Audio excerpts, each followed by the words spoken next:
আমাদের পৃথিবীতে জানেন এমন একজন মানুষ রয়েছে যে কিনা ভয় পায় যে তার কোনো দিনও মৃত্যু হবে না। অবাক হচ্ছেন? অবাক হওয়ারই কথা। আজকে বিকে স্পট ফাইলসে বলবো এমন একজন মানুষের গল্প যাকে চিকিৎসকরা 6 বার মৃত ঘোষণা করার পরও সে কিন্তু আজ জীবিত, আজও জীবিত।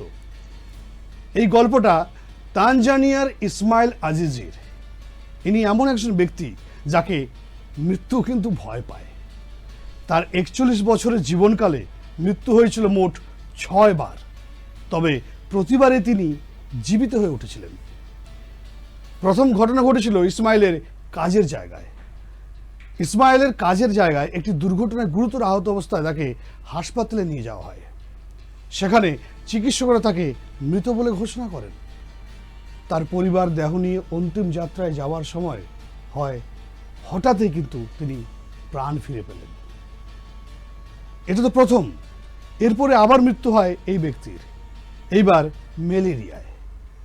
আবারও তাকে কফিনে করে অন্তিম যাত্রায় নিয়ে যায় পরিবার, কিন্তু ওই একই মৃত্যু তাকে আপন করেনি। আবারও বেঁচে উঠে নিজেই কফিন খুলে বেরিয়ে আসেন ইসমাইল আজিজি। তৃতীয়বারের মৃত্যু ছিল আরও ভয়ঙ্কর। তার গাড়ির দুর্ঘটনা হয় একটি তেলের লরির সঙ্গে। সেখানে কোমায় চলে যাওয়ার পর চিকিৎসকরা তাকে বলেন তিনি মৃত ঘোষণা করেন। তারপরেও মৃত্যু ঘোষণা করলেও মৃত্যুকে কিন্তু জয় করে ফিরে আসেন তিনি। এর পরের ঘটনা শুনলে আপনি আবার চমকে যাবেন। 4 নম্বর সময় তার মৃত্যু হয় এক বিষধর সাপের কামড়ে। সেই সময়ও তিনি মৃত অবস্থায় মর্গে ছিলেন 3 দিন, তবে ওই মৃত্যু তাকে গ্রহণ করেনি। আবারও বেঁচে ফিরলেন ইসমাইল আজিজি। 5বার তিনি পড়ে যান একটা টয়লেটে। সবাই ভেবেছিল মৃত্যু একদম, এবারটা শেষ। কিন্তু আবারও সেই পিঠ থেকে জীবিত অবস্থায় বেরিয়ে আসেন সেই ইসমাইল। তবে এবার এলাকার মানুষ তাকে অভিশপ্ত ভেবে তার ঘরে আগুন ধরিয়ে দেয়। সেই ঘরের ভিতরে ছিলেন ইসমাইল, কিন্তু রাখে হরি তো মারে কে ভাই।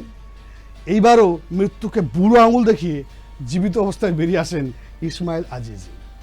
তবে তারপর থেকে ইসমাইলকে আইসোলেট করে দেওয়া হয় একটি ঘরে। আর সেই ঘরে বসে ইসমাইল শুধু একটাই ভয় পায়, তার মৃত্যু হবে তো।